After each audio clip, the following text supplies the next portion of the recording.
নমস্কাৰ, এই মুহূৰ্তত এটা গুৰুত্বপূৰ্ণ খবৰ লৈ আহিছোঁ। অসমৰ উচ্চতৰ মাধ্যমিকৰ চূড়ান্ত বৰ্ষ পৰীক্ষা 2022 বৰ্ষত এইবাৰ যোনসকল ছাত্ৰ ছাত্ৰীয়ে 60% পাব তেওঁলোকৰ বাবে স্কুটি প্ৰদান কৰিব অসম চৰকাৰে। আৰু যোনসকল ছাত্ৰ ছাত্ৰীয়ে এইবাৰ মেট্ৰিকত প্ৰথম বিভাগ হৈ উত্তীৰ্ণ হৈছে তেওঁলোককো দিব অসমৰ চৰকাৰে 16,000 টকা।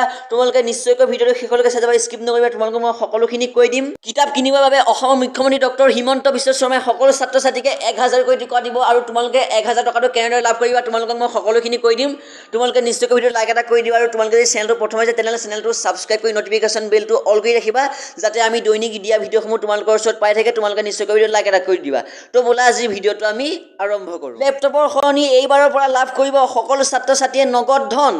এইটো তোমালোকক গুৰুত্বপূৰ্ণ খবৰ কৰিছোঁ। আনন্দৰাম বৰুৱাৰ বঁটাক লৈ নাথাকে কোনো লেপটপ। এইবাৰৰ পৰা এই সিদ্ধান্ত ঘোষণা কৰা হয় অসমৰ চৰকাৰে। আৰু প্ৰথম বিভাগৰ উত্তীৰ্ণ 22,565 ছাত্ৰ ছাত্ৰীক নগদ ধন দিব। আৰু গাইপতিত সকলোৱে লাভ কৰিব 16,000 টকা। অসমৰ মুখ্যমন্ত্ৰী ডক্টৰ হিমন্ত বিশ্ব শৰ্মা ছাৰে কোৱাৰ মতে এইবাৰ এইচএছত 60% পালেই ল'ৰা ছোৱালী সকলোকে দিয়া হ'ব স্কুটি। যিহেতু ল'ৰাসকলক বুলেট দিয়াৰ কথা হোৱা আছিলে, কিন্তু বুলেটৰ দাম অত্যাধিক আৰু বুলেটত বহুতো এক্সিডেণ্ট হোৱাৰ বাবে এইবাৰ সকলোকে স্কুটি দিয়া হ'ব। এইটো ঘোষণা কৰে অসমৰ মুখ্যমন্ত্ৰী ডক্টৰ হিমন্ত বিশ্ব শৰ্মা ছাৰে, কিন্তু এতিয়ালৈকে সত্য নে অসত্য। মুখ্যমন্ত্ৰী 1,000 টকা লাভ কৰিবৰ বাবে সকলো ছাত্ৰ ছাত্ৰীয়ে এটা ইউনিক আইডি তৈয়াৰ কৰিব লাগিব। আৰু তোমালোকে কেনেদৰে তৈয়াৰ কৰিবা মই ইতিমধ্যে ভিডিঅ' বনাই থৈছোঁ, তোমালোকে ডেছক্ৰিপশ্যনত চাবা। মই ডেছক্ৰিপশ্যনত তোমালোকে সেই ভিডিঅ'টোৰ লিংক দি থ'ম।